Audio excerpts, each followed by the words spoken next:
안녕하세요. 내연애 상담해주는 남자, 내연남, 바닐라 로맨스입니다.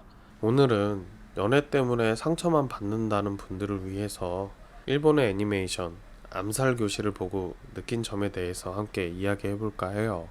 1년 안에 선생님을 안수하라면 100억엔의 상금을 받을 수 있는 암살 교실. 문제는 그 선생님이 마하 20의 속도를 낼 수 있는 초생물이라는 거예요.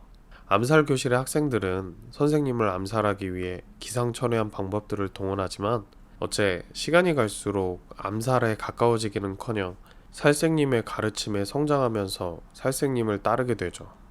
어느덧 암살 기한이 다가오고 살생님에게도 위기가 찾아오는데 그 위기의 순간에 살생님은 암살 교실 학생들에게 마지막 가르침을 전해요. 여러분은 앞으로의 인생에서 거대한 사회의 흐름에 방해받아 바라던 결과를 못 얻을 일이 반드시 생길 겁니다. 그때 사회에서 그 원인을 찾아서는 안 됩니다.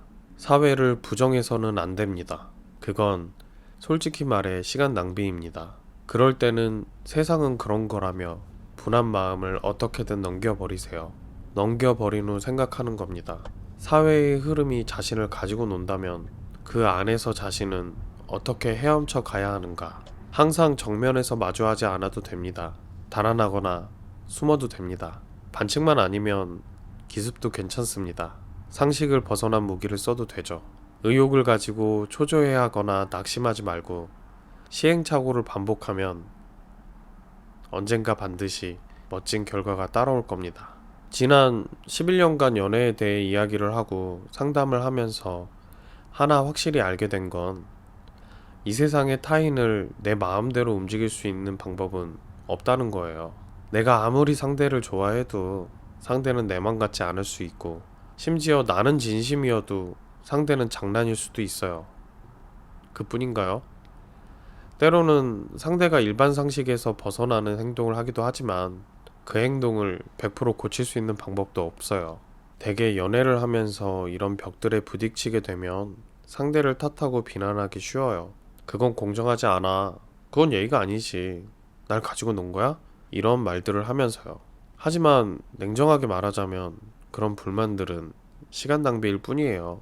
차분히 따지고 보면 상대가 내 말대로 해야 할 의무가 있는 것도 아니고 상대가 의도적으로 내게 상처를 주려고 했었던 것도 아니고 내가 받은 피해라는 것도 객관적으로는 그다지 없거든요. 무엇보다 내가 상대를 비난하는 것들도 따지고 보면 언젠가 내가 타인에게 했었던 일이기도 하고요. 그래서 저는 어떤 상황이든 상대를 비난하거나 화를 내지 말고 차분히 생각을 해보고 행동을 하라고 조언을 해요. 그러면 많은 분들이 분통을 터뜨리면서 말을 하죠. 상대가 잘못한 거 아니에요? 왜 내가 참아야 돼요? 그런 사람을 뭐하러 만나요? 이런 식이죠. 제가 말하고자 하는 건 상대가 잘했다는 것도 무조건 내가 참아야 한다는 것도 그 사람을 꼭 만나야 한다는 것도 아니에요. 제가 말하고 싶었던 건 문제의 상황에서 무의미하게 누가 잘못했는지를 따지는 프레임에 빠지지 말고 그 상황에서 내가 어떻게 하는 게 좀 더 행복할 수 있는지에 대해서 생각을 해보라는 거예요. 그리고 내가 행복해질 수 있는 방법이 꼭 일반적이어야 하는 건 아니에요. 재회를 할 수 없어도 좋은 친구로 지내면서 행복할 수 있고 사귀자는 말 없이 관계를 하면서도 행복할 수 있고 짝사랑을 이루지 못해도 그 사람과 가벼운 대화를 나누며 나름의 행복을 느낄 수도 있어요. 오해하지 마세요. 이렇게 하는 게 맞다는 게 아니라 이렇게 해도 행복할 수도 있다는 거예요.